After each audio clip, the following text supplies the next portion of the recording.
Uhum. mas é uma coisa que para mim é muito importante, né? Eu, quando dou o primeiro tempo, isso é um exemplo assim, de atuação, né? Quando eu dou o primeiro tempo, e na turma do Infantil 4, por exemplo, na quarta-feira de manhã, eu dou o primeiro tempo para eles, é o tempo que eles estão chegando. Isso significa dizer que eu faço com as outras professoras da turma a acolhida dessas crianças. E aí, numa perspectiva mais tradicional, mas eu sou o professor de música, eu não tenho que acolher criança nenhuma, eu tenho que dar aula de música. E não, Não, né? A gente, enquanto, sei lá, no ensino médio você já acolhe fazendo música, na educação infantil, não. Você pode, quer dizer, pode acolher com consigo. música, claro, Aham, óbvio. Mas você precisa acolher com um abraço, você precisa acolher perguntando como a criança está. E isso leva um tempo, né? E até isso no planejamento precisa ser pensado, né? Que os 50 minutos de aula não são 50 minutos de música, necessariamente. Isso é uma coisa legal, que eu posso até soar para os colegas que depois vão escutar, né? Os colegas de área meio pode soar antimusical, mas não é isso, é que as crianças uhum, têm um outro tempo. uhum. Elas operam num tempo que não é um tempo capitalista como o nosso, Exatamente. no universo dos adultos. As crianças não são escravas do tempo do relógio, né? Sensacional. Então, isso significa dizer que os 50 minutos, você vai ter 10 para acolhê-las. Você vai. Outra coisa importante também, Ana, que eu não posso esquecer de dizer. Ao passo que tem os 10 da acolhida no começo, tem os 8 a 10 no final da aula para calçar os sapatos. Ai, Jesus. Sabe?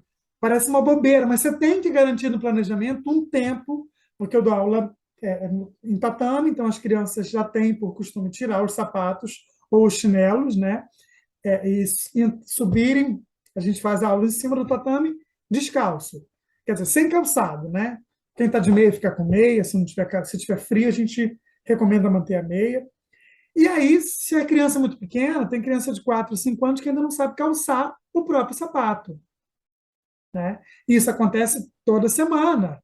Então, Exato. a gente garante um tempo para o professor de música também ajudar as crianças a calçarem tênis. Então, isso também Exatamente. demanda um tempo, né? Aham. Então, pensando na abordagem musical, né,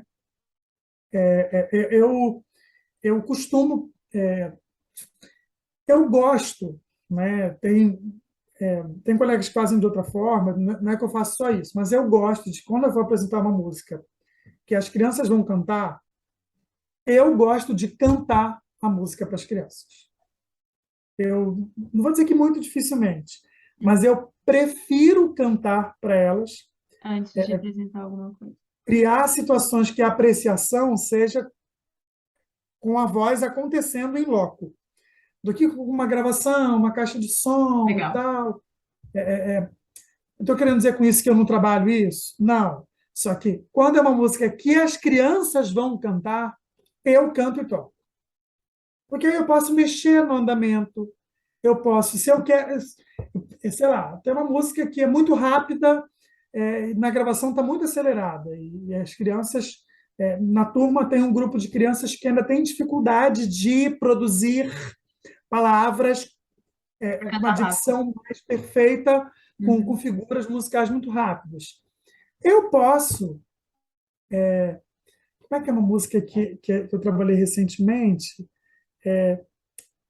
Era uma velha, era uma velha que tinha 9 filhas. Todas faziam biscoito, deu tango-lomango numa delas, e de 9 ficaram 8. Aí vai fazer, é uma Vai canção de fazendo. decréscimo, está diminuindo, né? Aham. Cara, a gravação era rápida demais. Eu pensei, não tem como, as crianças não vão, né? E aí também, se eu quisesse fazer alguma brincadeira com o movimento, por exemplo, era uma velha que tinha 9 filhas. Todas faziam biscoito, deu tango-lomango numa delas, e de 9 ficaram 8. Ouvintes, eu estou me movimentando aqui, conversando com a Ana enquanto eu canto a música, tá? Perfeito. Muito bom. Que se eu usasse uma gravação original, só aquela gravação, né, não tem essas mobilidades Aham. de andamento, diagógica, que se a gente faz, isso torna a aula muito mais. Você consegue propiciar possibilidades de apreciação musical muito maiores, né? Pelo menos na minha atuação eu costumo fazer. Então, voltando à atuação, né? Tem um tempo inicial para acolher as crianças, Uhum. tem um tempo final para esse movimento de desaquecimento, entre aspas, que é vamos sentar um pouquinho para a gente calçar o sapato, o chinelo, para voltar para a sala de referência, né? E pensando mais dentro da área, musicalmente falando, eu prefiro lidar com quando é uma música que as crianças vão cantar, né, que elas vão executar, eu prefiro apresentar com a minha voz, eu cantando e tocando, para que elas percebam desde esse meu lugar aqui. Porque eu acho que, inclusive, eu consigo, quando eu canto, eu consigo experimentar. Ah, outra coisa importante, né? Além de variação, de dinâmica, de agógica e tal, é a possibilidade de experimentar com as crianças cantarem em diversos tons, né? Você começa num tom, conversa com as crianças o que elas acharam da música, sem falar nada para elas, começa cantando e cantando, tocando em outra tonalidade. E aí você vai percebendo quais são as Uhum. tonalidades que mais se ajustam a A extensão delas. a extensão e as possibilidades vocais daquele grupo, né? Isso eu acho que assim é uma coisa bastante legal do meu processo de atuação, entendeu? Com as crianças.